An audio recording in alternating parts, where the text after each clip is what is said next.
Hello. Today I'd like to explore another wonderfully risky subject, and this is the connection between spirituality and mistakes. So the question today is, what are mistakes? And are there any mistakes? And what is your relationship to your own mistakes and to others' mistakes? And do mistakes trap us, or can they free us? Can there be such a thing as perfection and mistakes? These are questions that run very deep in human nature. This isn't just philosophy. These questions underpin our everyday lives, in fact. We live inside these questions. We may not have thought about them, but they do affect us very deeply, whether we're spiritually minded or not. So I'd like to begin just by saying a few words about the art of contemplation and its role and power in tackling these kinds of deep questions. Contemplation is a great deal more than just thinking. Contemplation means that we create a space inside ourselves, a vacuum of openness, of open-mindedness, of open-heartedness. And then we drop a question into that still pool and we watch the ripples. For many of us, this alone is just a great challenge, to empty of ourselves of our opinions, of our judgments and our self-judgments, and even perhaps to empty ourselves of curiosity. And then just to wait. To wait until inspiration arrives, like the first shafts of sunlight piercing the echoing darkness. There's a lovely term that comes from the Greek. It's called kenosis. And kenosis, a bit like catharsis, kenosis means to empty oneself out. It's similar to catharsis, which means to purify oneself by throwing stuff out. The difference in kenosis is the way. There's no violence in kenosis. There's no need to weep or fast or any of those purifications that come with catharsis. That emotional craziness. Contemplation employs kenosis because it's a soft approach. It's a gentle approach. Essentially, we're waiting. I've spent months contemplating this subject, spiritually and physically and emotionally. Spirituality and mistakes. It's a great subject. And I've watched these ripples going out and out, my ideas, my thoughts, my questions, my confusions. And one day you just hit this space of emptiness. All this stuff has just moved through in its own time. Not through anything I've done, just through patience. And contemplation's like this. It's kenotic. It empties you. First, thoughts exhaust themselves, then feelings, and then even the will to go on. And then what happens when you're ready is you just find yourself empty. And it's in that emptiness that insight comes, that clarity comes. And it comes so softly and with such love. And that's the gentle power of contemplation, that it empties you out in this way. So please try and listen to these audios and come here with a beginner's mind. Likely we all have some deep-seated views about this subject of mistakes.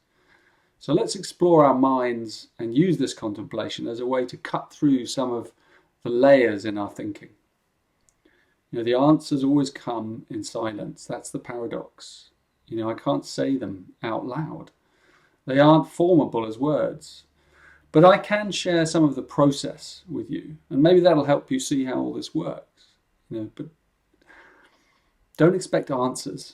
Because this isn't about that. What it may show you is what contemplation is and how it works, and perhaps that will inspire you to take it up for yourself. It's the most beautiful path to truth, but it isn't structured in the same way as meditation, for example. it can't so easily be turned into a technique. And it isn't like yoga or any of those things. It's the subtlest of paths. And one final thing, it doesn't matter what subject you pick. You can pick money, sex, mistakes, anything. But the process is the same. When insight comes, the heart opens. And that's the whole point. So it isn't really about the subject. It's about our opening up from within. In that sense, contemplation is a path.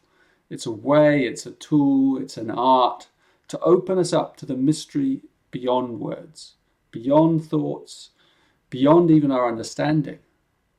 Contemplation is the path to wisdom. That's what it is. So I've been contemplating this notion of mistakes, as I said, for some months now, and I have some notions around it, and it's become very clear inside me, in fact. I hope I can transfer some of this clarity to you through this transmission. Here's a quote to get things started. Human life is truly a short affair. It's better to live doing the things that you like. It's foolish to live within this dream of a world, seeing unpleasantness and doing only things that you don't like. But it's important never to tell this to young people, as it's something that would be harmful if incorrectly understood. Personally, I like to sleep, and I intend to appropriately confine myself more and more to my living quarters and pass my life away sleeping. It's a strange quote, I know. I love it. It's from Hagakure, the book of samurai. It's written in the 18th century. And it's a treasure of wild wisdom, this book. And what he's saying, apart from being very funny, is that in life you should do what you want. You should do things that bring you pleasure. But then he qualifies this by saying that don't tell this to young people because they'll misunderstand it and they'll use it as an excuse for doing all manner of crazy things. And I also like this quote because it comes from maturity. It comes from a deep contemplation of life, from someone towards the end of their life. It comes from someone who's lived and who's learned from their mistakes. And like all truth, it's filled with freedom. He just wants to rest. He's given up caring about the world or fame or what others think. He's just going to enjoy sleeping. That's going to be his contemplation. That's going to be his simple joy. So our first insight is this, in a way, that mistakes can be our allies. They can be our friends rather than our enemies. They can one day lead us to freedom, but that freedom can't be borrowed. It has to be realized from within, from living and learning and maturing. And this insight alone can change a person's life. Imagine your life with this attitude.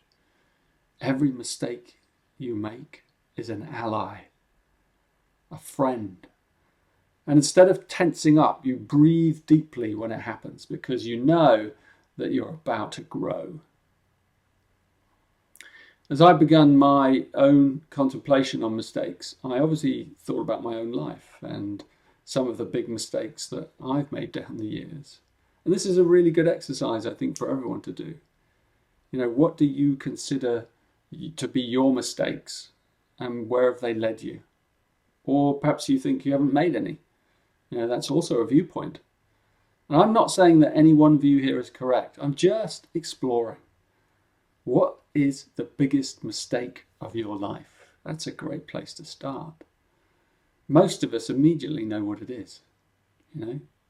Often when we dig a bit deeper, when we've really gone in and been honest, it's probably where we've caused someone else or some people or one person some pain. And the mistake may not be one thing either, like an event. It possibly could be just a whole mindset, a whole way of being that we just wish we could do away with, or perhaps we have done away with it.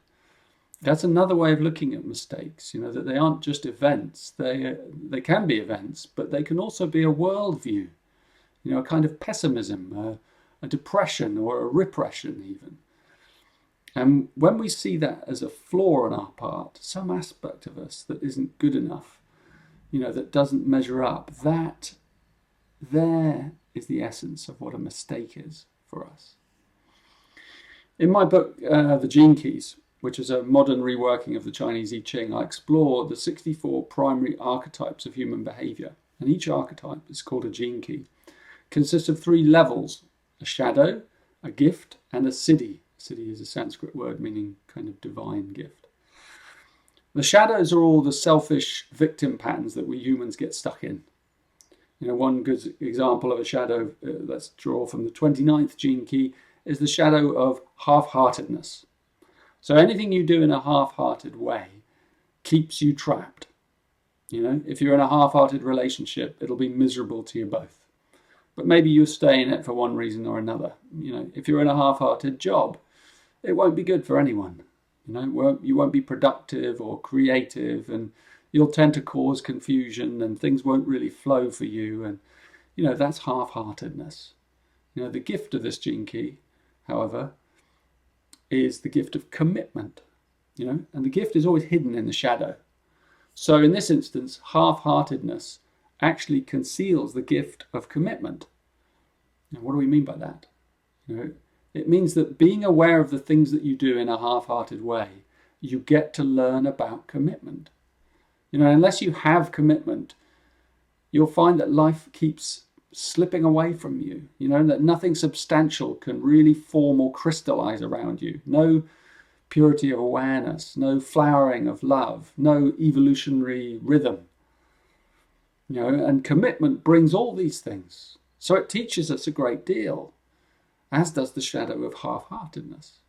And this teaching is the very basis of my work, The Gene Keys, that all mistakes are reckonings. They are wormholes to freedom, if we have the courage to dive through them. So on a personal level, I've learned about commitment personally through my relationship mistakes. I've learned through my own half-heartedness, and I've learned about honesty through being dishonest. I've learned about prudence and patience through being impetuous.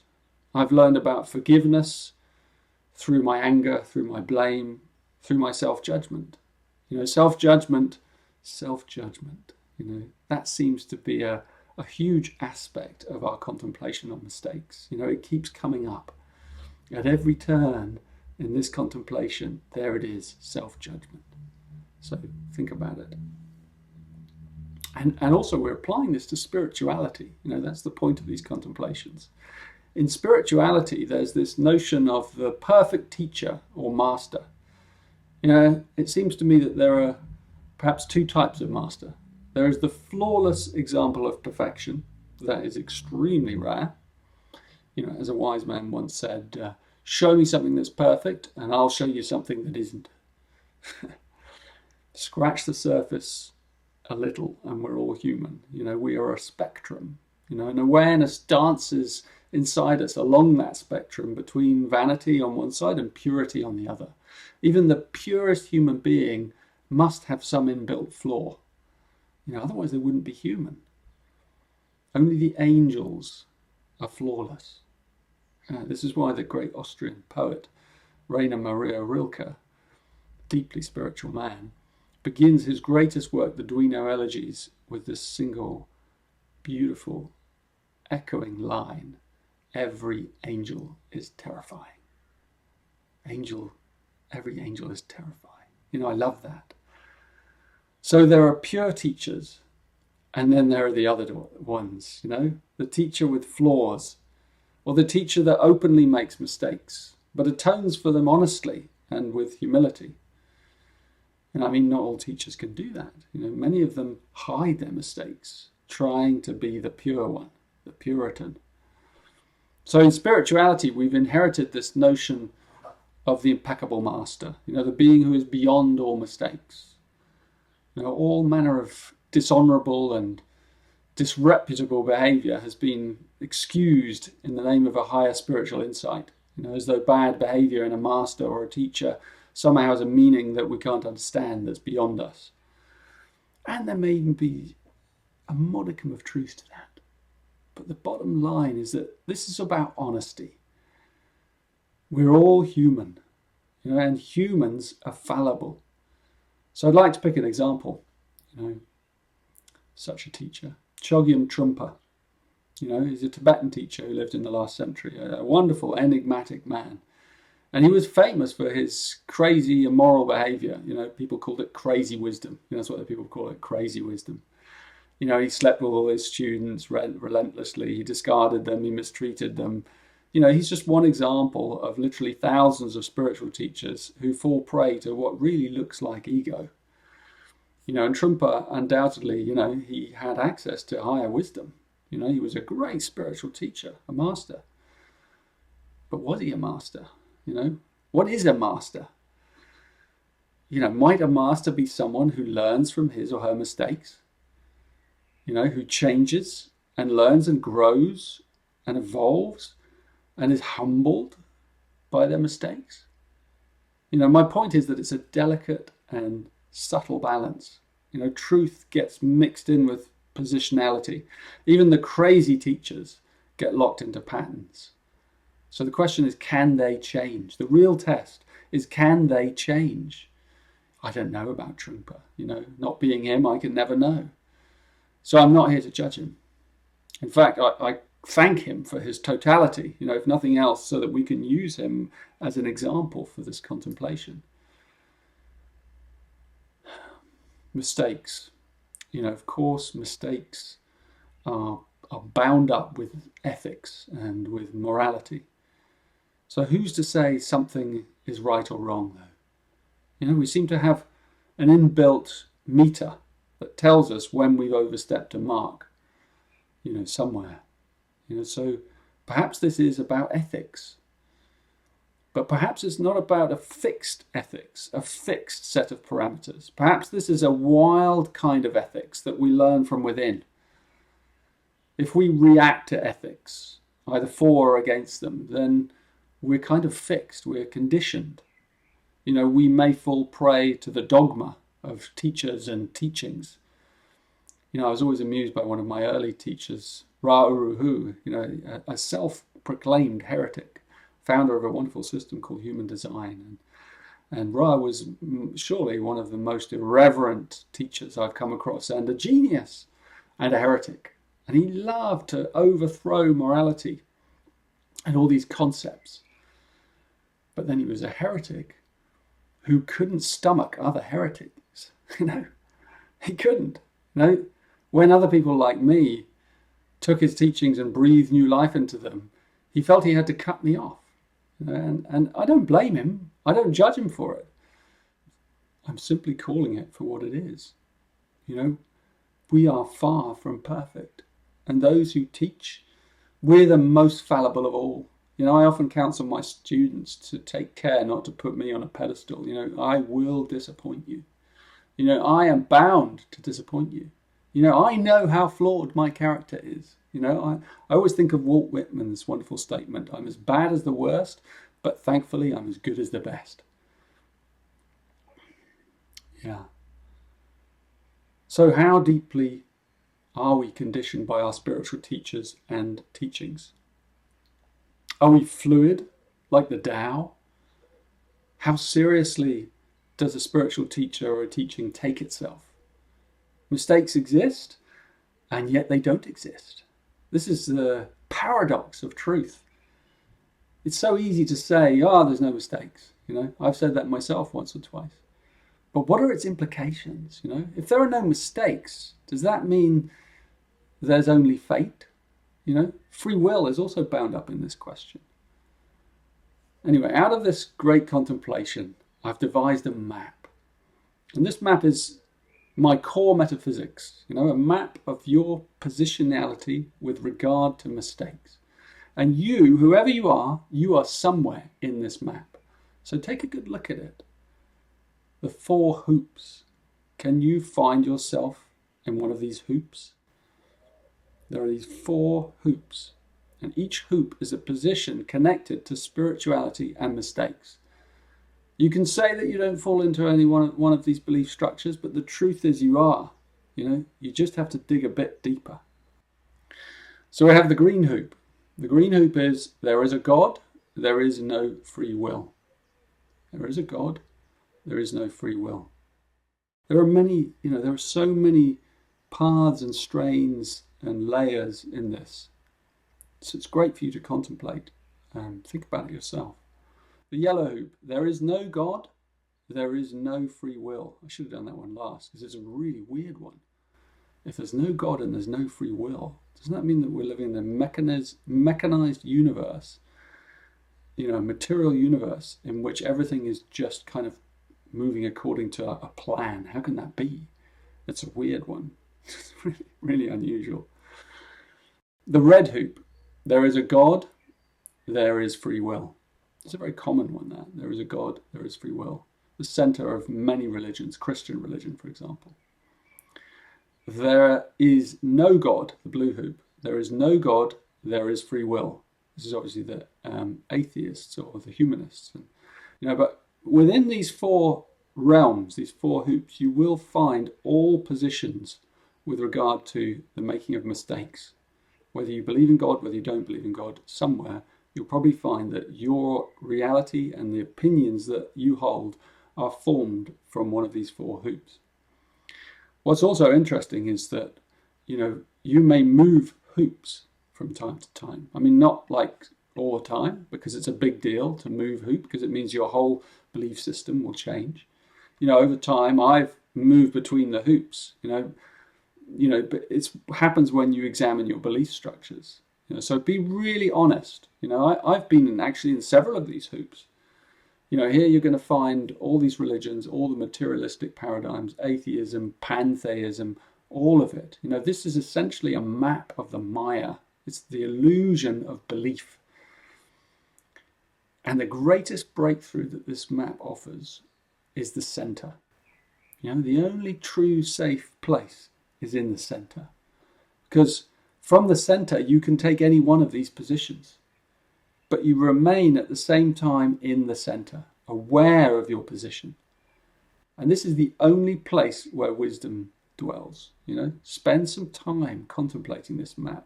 It can really open up your mind. It can loosen your belief structures.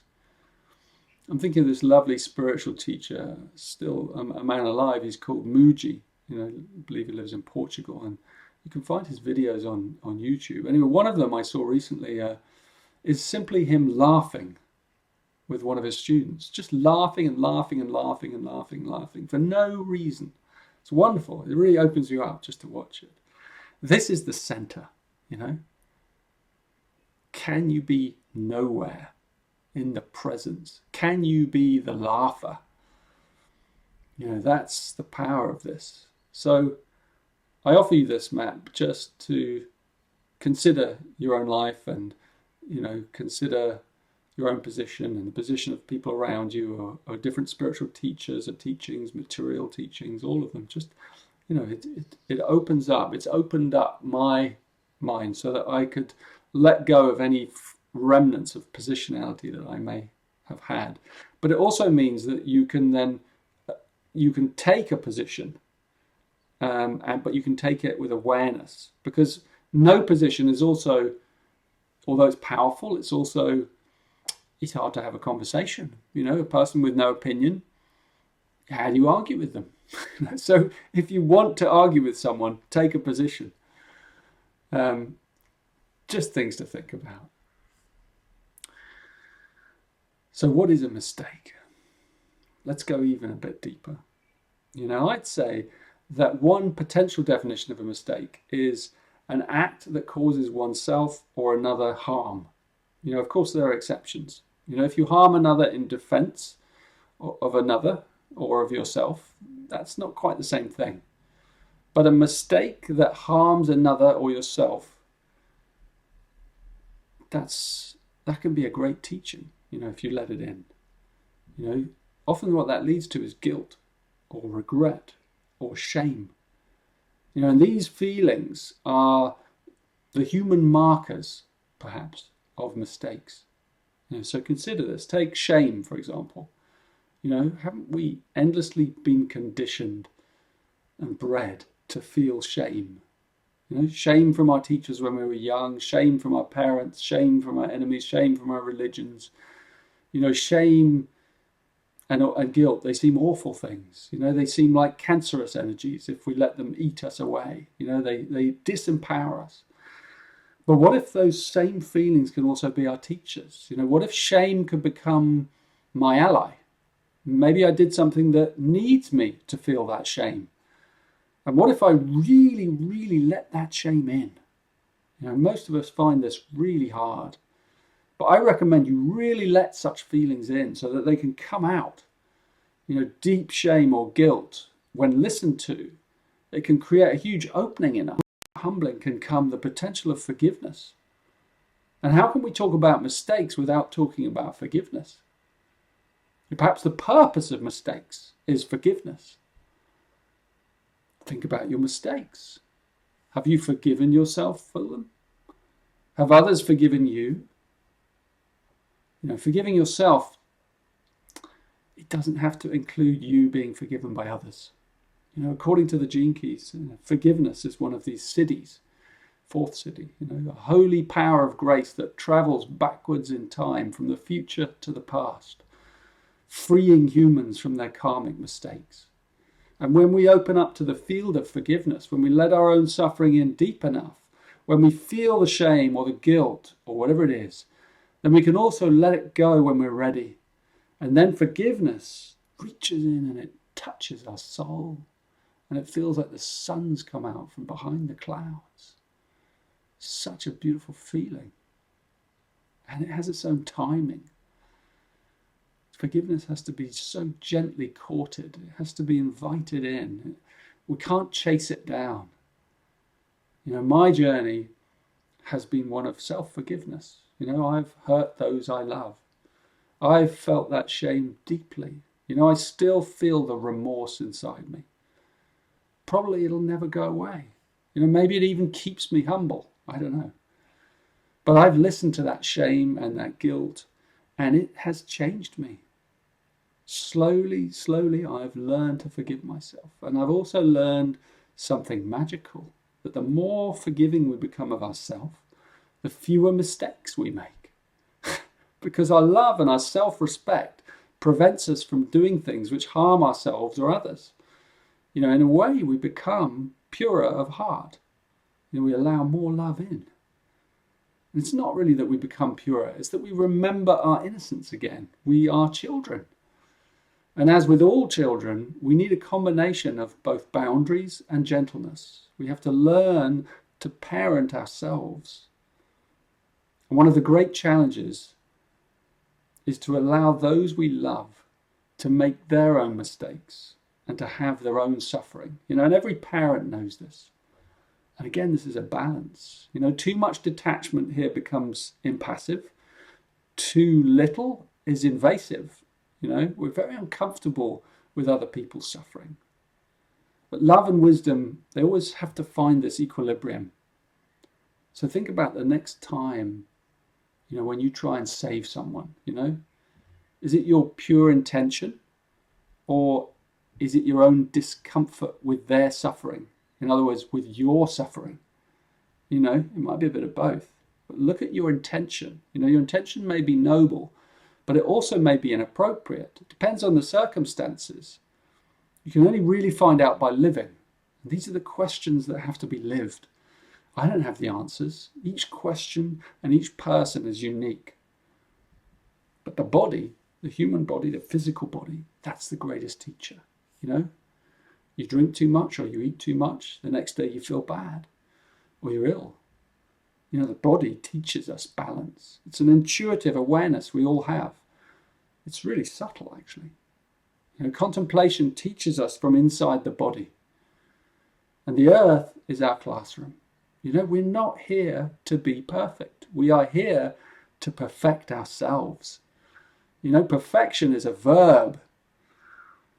It's eternal. It's never ending. So I recommend really listening to your body.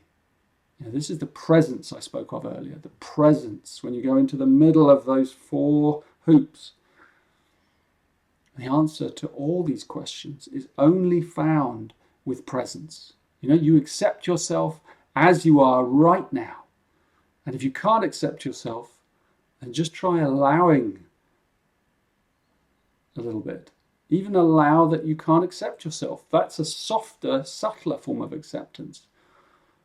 You know, this is something I talk about in my book, The Art of Contemplation. Allow, and then accept, and then finally embrace. You begin with allowing.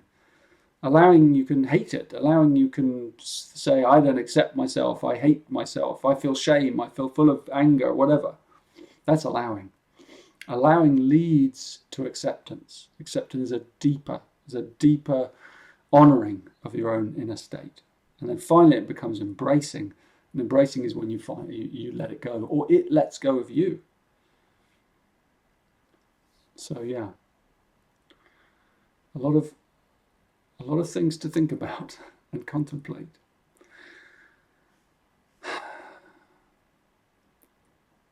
So let's bring this to a close, this contemplation. I want to talk about something slightly different here, something practical. I want to talk about what I call the art of apology.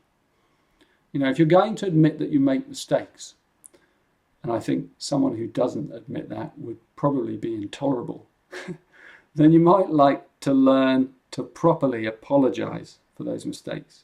And I tell you, apology is an art, you know, to know when to apologize and how to apologize. I mean, this is probably the most practical thing you're going to get from me today. You know, apologizing is a hard thing to do. You know, and it's supposed to be hard. You know, if it were easy, it wouldn't carry transformation. And a proper apology makes you vulnerable, really vulnerable. It's a kind of reckoning.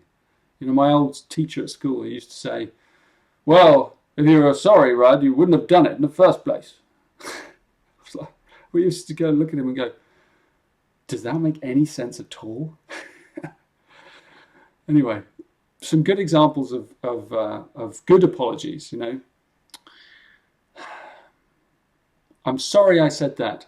It was insensitive of me. Or, I'm sorry I said that. It was an insensitive thing to say. You know, that's quite a good one. I'm sorry I did that. It must have been hard for you. It must have been painful or hurtful. That's a really good one. You know, you see with that one, it must have been hard for you. It must have been painful. That's empathic. You know, that doesn't try and gloss it over. You know, that's an apology that doesn't try and make you feel better. You know, many apologies are really selfish. You know, they're like attempts to make you feel better, not the other person. You know, empathic apologies are solely concerned with the other, not yourself. Some bad apologies might be, I'm sorry, but you really hurt me. I love you. You know, but you can't have but in an apology. You know, it sounds good, perhaps. This I love you, but I love you is said for yourself. You know, it's not for the other. You don't say I love you in the middle of an apology. It can come later, you know, once the healing's occurred, once the apology's sunk in. You know, how about, I'm sorry you made me crazy. You know, I'm sorry I was so angry about what you did or you said, you know, and then you make a whole lot of excuses for yourself. There is no excuse. Don't let your apologies have any excuses in them.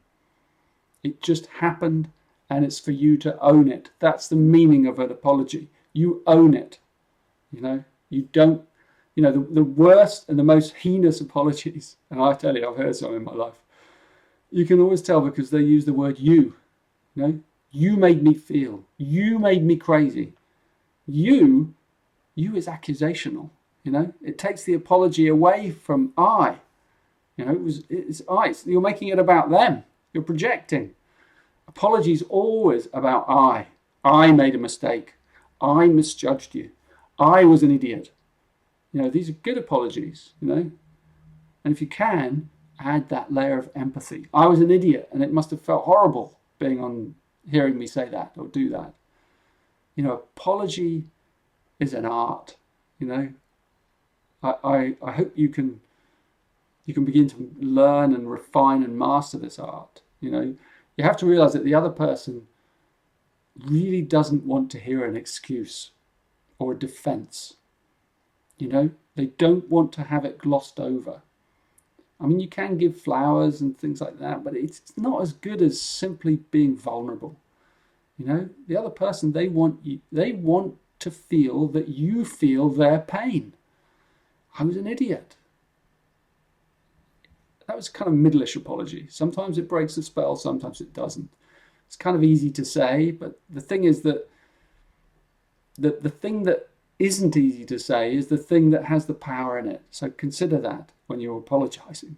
And be careful also about being a kind of serial apologizer. You know, there are many people like that in the world. They go on making mistakes and then they just go on apologizing for them, but nothing ever changes. They don't seem to learn. They don't seem to get any better. So it's just a kind of rote thing that they think gets them off the hook. Bless them. You know, we all learn at our own pace and in our own timing. So yeah, I hope that you can consider these things and consider carefully how to apologize. You know, think it through carefully before you say it to the other person. And then, you know, really look at the words that you use and what it brings up in you.